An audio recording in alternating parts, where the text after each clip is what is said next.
హే everyone! ఇవాళ మనం చింతపండు పులిహోర ఎలా చేద్దామో చూద్దాం. ఫస్ట్ ఒక ప్యాన్‌లో కొన్ని ధనియాలు, పెసరపప్పు, ఆవాలు, మెంతులు, జీలకర్ర, మినప్పప్పు, శనగపప్పు అండ్ రెడ్ చిల్లీస్ వేసుకొని ఇవి కొంచెం ఒక ఫైన్ పౌడర్ లాగా బ్లెండ్ చేసుకొని పక్కన పెట్టుకోండి. ఒక ప్యాన్‌లో ఆయిల్ వేసుకొని అందులో కొన్ని పల్లీలు వేసి అవి లైట్ బ్రౌన్ అయ్యేంత వరకు బాగా ఫ్రై చేసుకోండి. తర్వాత ఇందులో శనగపప్పు, ఆవాలు, జీలకర్ర వేసి ఇవి కొద్దిగా ఫ్రై అయిన తర్వాత అల్లం పీసెస్ వేసి ఫ్రై చేసుకోండి.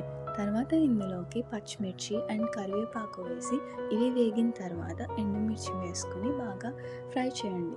ఇందాక మనం ప్రిపేర్ చేసుకొని పెట్టుకున్న పౌడర్ ఒక 3 టేబుల్ స్పూన్స్ ఇందులో వేసి బాగా మిక్స్ చేయాలి. తర్వాత ఇందులో మనం చింతపండు గుజ్జు వేసి పసుపు అండ్ ఉప్పు వేసి ఇది బాగా కలుపుకొని ఇది అనేది ఒక థిక్ అండ్ ఆయిల్ ఫ్లోట్ అయ్యేంత వరకు బాయిల్ చేసుకొని పెట్టుకోవాలి. తర్వాత దీన్ని చల్లార పెట్టుకున్న రైస్లో వేసుకొని బాగా లంప్స్ లేకుండా మిక్స్ చేసుకోవాలి.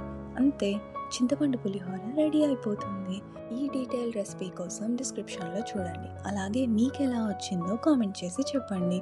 ఇలాంటి వీడియోస్ కోసం please like, share and follow my channel cooking chemistry.